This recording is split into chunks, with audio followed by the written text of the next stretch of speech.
Celui pour qui j'ai refusé de me compromettre au ministère de la Justice, en servant les pauvres, les orphelins, les veuves. Il est juste et vivant. Il ne m'a jamais abandonné, quelles que soient les épreuves.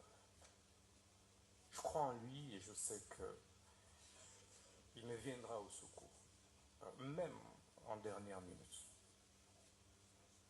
C'est pourquoi, Monsieur le Premier Président, je veux également dire que l'histoire me rétablira et Dieu de mes ancêtres, me rétablira et me justifiera, je veux dire.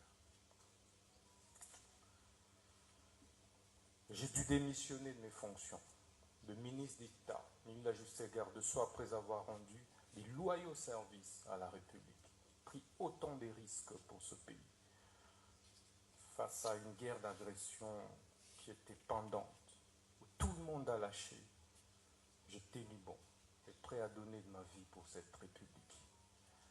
Mais aujourd'hui, cette justice que j'ai servie avec tant d'amour m'a tout arraché, mon honneur, ma crédibilité, ma dignité, mon directeur de cabinet.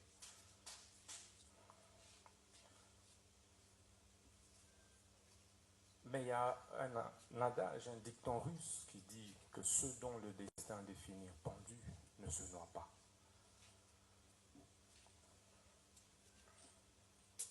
Monsieur le Président, ce procès de ma vie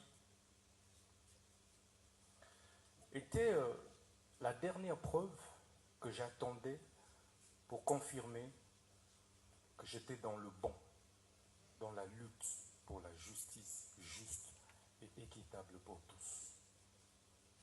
Ça ne me serait pas arrivé, je douterais de moi et de la lutte que j'ai menée depuis l'école, où j'ai créé, alors que je n'avais que 15 ans, l'association de lutte contre la tricherie.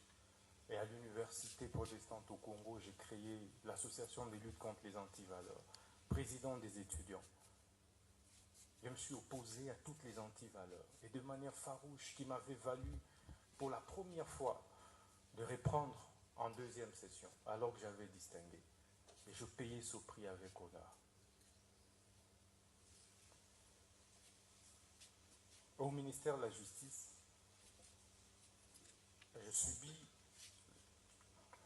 la même injustice.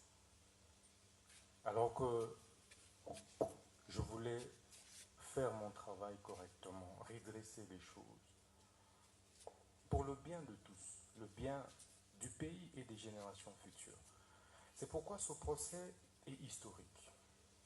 Historique, Monsieur le Premier Président, parce que il me rappelle autant d'autres procès historiques, notamment celui de Patrice Emery Lumumba, dont je suis la réincarnation. En 1956, pratiquement au même âge, il avait été condamné à 1 an d'emprisonnement pour détournement des deniers publics. Mais quelques années plus tard, il sera notre héros national. Ça me fait également penser au procès de Fidel Castro, un de mes idoles, vers les années 51, où il prononça les discours les plus historiques, l'histoire m'acquittera. Quelques années plus tard, il prit le pouvoir et il reste aujourd'hui les héros de Cuba. Ça me fait également penser au procès de Lula da Silva, et ça c'est le plus récent. Ancien président brésilien, mais jugé, condamné pour corruption. Et ça, c'est en 2017.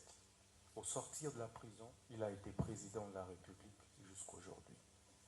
Ce procès me fait penser au procès d'Étienne Tshisekedi Lumumba et de ses compagnons de lutte vers les années 80, parce qu'il luttait pour le changement. Il a été condamné, mais aujourd'hui, il reste une référence, un modèle, et son fils est président de la République démocratique du Congo.